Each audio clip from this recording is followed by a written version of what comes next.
Hi friends, welcome to our channel friends. ఇవాల్టి వీడియోస్లో AP input subsidy గురించి ఒక కొత్త అప్డేట్ అయితే రావడం అయితే జరిగింది ఫ్రెండ్స్. ఆ అప్డేట్ ఏంటో మనం ఇప్పుడు ఈ వీడియోలోనైతే తెలుసుకుందాము. మీరు ఈ వీడియోని ఎక్కడ స్కిప్ చేయకున్నట్ల చివరి వరకు చూడండి ఫ్రెండ్స్. అప్పుడైతే నేను చెప్పేది మీకు అర్థమవుతుంది.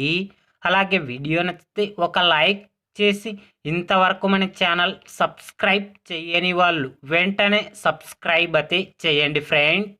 కరువు పరిస్థితుల నుంచి అన్నదాతలను ఆదుకునేందుకు ఏపీ రాష్ట్ర ప్రభుత్వం ప్రత్యేక చర్యలు తీసుకుంటుంది.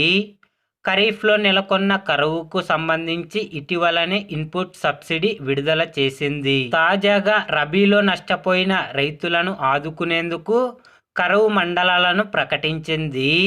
పంట నష్టం ఇన్పుట్ సబ్సిడీ వివరాలు పంపాలని జిల్లా అధికార యంత్రాంగాన్ని ఆదేశించింది. ఈ మేరకు జిల్లా collector Srijana, joint collector Narapureddy Mourya ఆమోదంతో జిల్లా వ్యవసాయ యంత్రాంగం ప్రాథమిక నివేదికను శుక్రవారం ప్రభుత్వానికి పంపింది. జిల్లాల్లో Kurnool rural, Kurnool urban, Kodumur, Kalluru, Orvakal, Gudur, Adoni, Mantralayam, Aluru, Chippagiri, Aspari, Holagunda, Alarvi, Pattikonda, Tuggali, Maddikera, Veldurthi, C Belagal మండలాలను ప్రభుత్వం కర్నూలు ప్రాంతాలుగా గుర్తించింది. ఈ మండలాల్లో 58,901 మంది రైతులు 70,982.46 హెక్టార్లలో పంటలు నష్టపోయారని, ఇన్పుట్ సబ్సిడీ 70,57,64,304 రూపాయలు అవసరం అవుతుందని జిల్లా అధికారులు ప్రభుత్వానికి నివేదికలు పంపారు.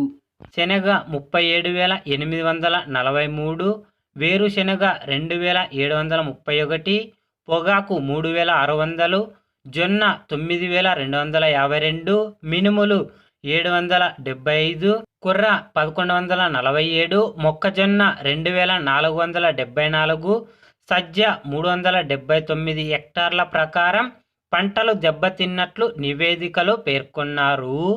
నష్టపోయిన శనగ రైతులకు 53.41 కోట్లను ఇన్పుట్ సబ్సిడీ అందించాలని విన్నవించడం అయితే జరిగింది ఫ్రెండ్స్. కాబట్టి రబీ సీజన్లో వేసిన పంటలకు కూడా ఇన్పుట్ సబ్సిడీ డబ్బులు విడుదల చేయడానికి ఏపీ రాష్ట్ర ప్రభుత్వం సిద్ధమైతే అవుతుంది ఫ్రెండ్స్.